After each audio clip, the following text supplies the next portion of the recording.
এবং গভর্নমেন্টের আপনার প্রপার্টি এবং গভর্নমেন্টের মেশিনারিকে মিসইউজ করে বড় র্যাকেট চালাতে পারে, আবার সেই র্যাকেটকে যে পুলিশ ভাঙতে পারে এটা প্রমাণ হয়েছে বীরভূমে। গতকাল থেকে আপনাদের মিডিয়াতেও চলছে, আমি সোশ্যাল মিডিয়াতে অ্যাজ এ হোম মিনিস্টার আমাদের বীরভূম জেলা পুলিশকে এবং রাজ্য পুলিশের ডিজিপিকে ধন্যবাদ দিয়েছি। ব্যারাকপুরে পুলিশের একটি অনুষ্ঠানে আমি বলেছি যে এই রাজ্যের পুলিশও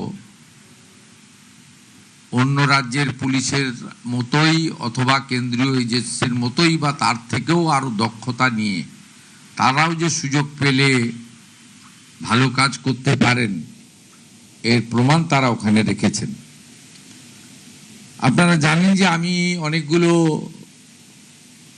ইন্ডাস্ট্রির ইনভেস্টমেন্টের প্রোগ্রামে, গভর্নমেন্ট প্রোগ্রামে রেভিনিউ লিকেজের কথা বারে বারে তুলে ধরেছি এবং এক্সাম্পল দিয়েছিলাম এই র্যাকেট সামনে আসার আগে বীরভূমের কথা, যে লাস্ট গভর্নমেন্টের সময়ে যেখানে পাথর থেকে বছরে 60 থেকে 80 কোটি টাকা রেভিনিউ আসতো, সেখানে 11 মে থেকে 11 জুন, মানে আমি 9 মে চার্জ নিয়েছি, অফিস করেছি 11 মে 2026 ফার্স্ট অফিস।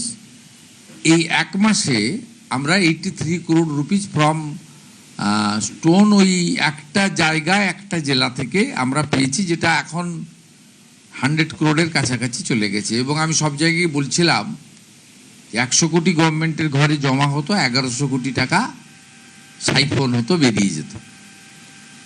এবং আমরা আলটিমেটলি এই টাকার মেন বেনিফিশিয়ারি কে, লাভার্থী কে, ওই পর্যন্ত যাবে বেঙ্গল পুলিশই পারবে, বেঙ্গল পুলিশই পারবে এবং বীরভূম পুলিশই পারবে under the proper leadership of the DGP and the guidance of the honourable home secretary, ওরাই পারবে।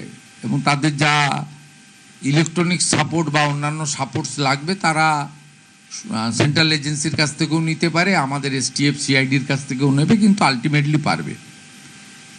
আমি আপনাদেরকে যেটা অফিসিয়ালি বলছি সেটা হচ্ছে গতকাল মিনার মণ্ডলের বাড়ি থেকে ক্যাশ পাওয়া গেছে 28,50,47,000 টাকা এবং 15 কেজি গোল্ড, ভ্যালুয়েশন অ্যাপ্রক্স 50 কোটি টাকা, মানে গোল্ড ভ্যালুয়েশন নিয়ে। এরপরে মিনার মণ্ডল এবং তার ফ্যামিলি মেম্বাররা ওপেনলি বলেছেন যে তারা ওই নিকনেম টুলু মণ্ডল, ওই ওর আসল নাম নিজামুদ্দিন মণ্ডল না কি আছে, নাজিমুদ্দিন মণ্ডল, ওনার টাকাই ওখানে ছিল। তাতে আমরা পুলিশকে ইনস্ট্রাকশন দিয়েছিলাম যে ওনাকে খুঁজে বের করতে হবে, এবং আমরা প্রাইমারি যেটা জেনেছি যে আউট অফ কান্ট্রি রয়েছেন, মানে 4 তারিখে পরিবর্তনের পরেই হয়তো সরে পড়েছেন, হতে পারে, সেটা পুলিশ দেখবে, ইনভেস্টিগেশন পার্টে আছে। তার জন্য যা করার ডিজিপি সাহেবকে বলা হয়েছে সেন্ট্রাল এজেন্সি বা অন্যান্যদের সাহায্য নিতে।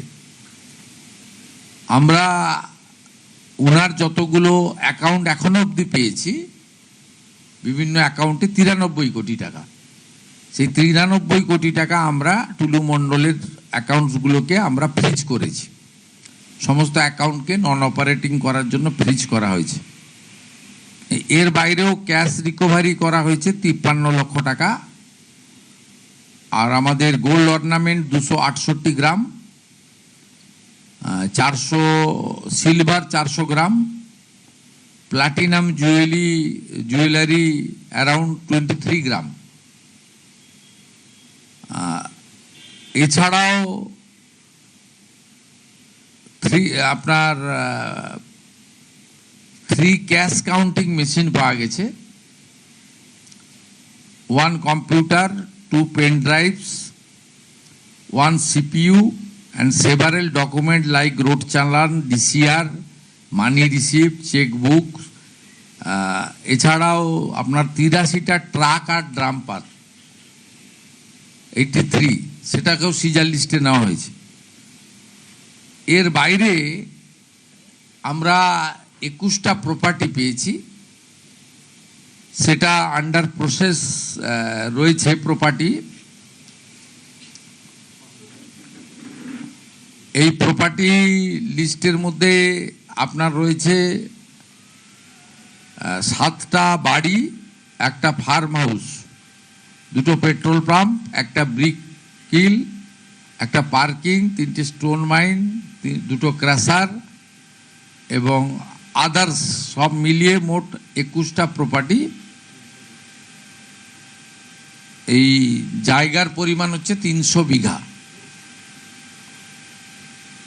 এই 300 বিঘা প্রপার্টিকেও আমরা আমাদের যা আইন আছে প্রসেস অনুযায়ী এটাকেও আমরা সিজারের মধ্যে নিচ্ছি, আন্ডার প্রসেস, সময় লাগবে, সেই প্রসেস জেলা পুলিশ করছে। Thanks to SP Birbhum and is team, tirelessly তারা কাজ করছেন এবং ডিজিপিকেও তো অবশ্যই থ্যাঙ্কস দেব, তিনিও রাউন্ড দ্য ক্লক মনিটরিং করছেন এবং টাইম টু টাইম এইচএসকে এবং আমাকে রিপোর্টিং তারা করছেন। এবং আমরা স্পেসিফিক কেস শুরু করেছি বিএনএসএস সেকশনগুলো লাগিয়ে, এবং এখনো পর্যন্ত যাদের অ্যারেস্ট করা হয়েছে, পিনাকি দে,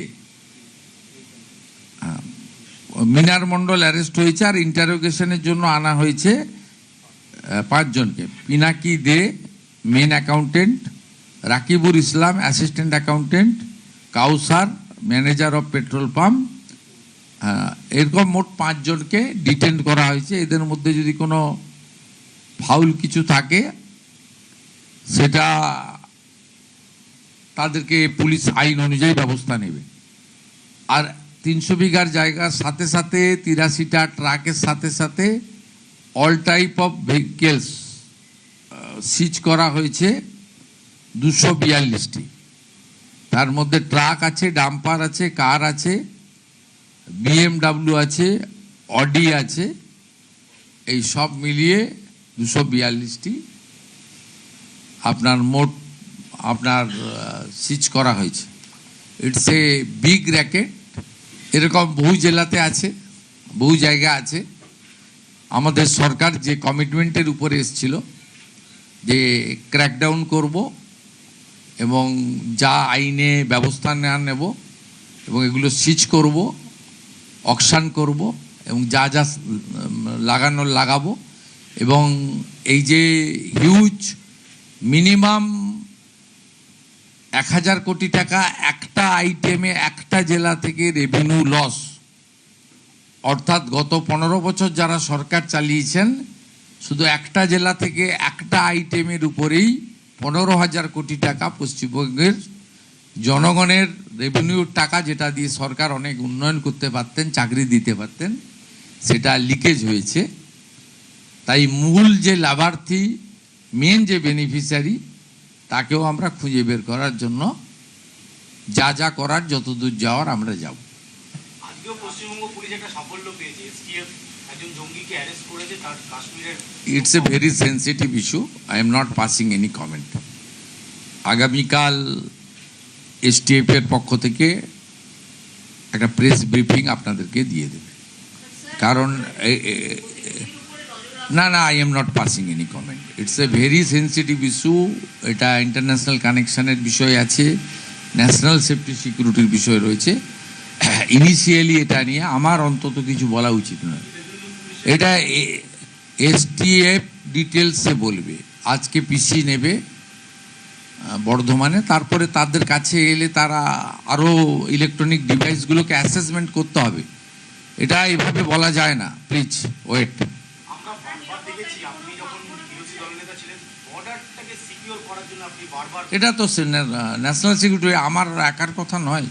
honourable prime minister, honourable HM home minister নবান্নে তো এসেছিলেন 2022 সালে। কেন এসেছিলেন?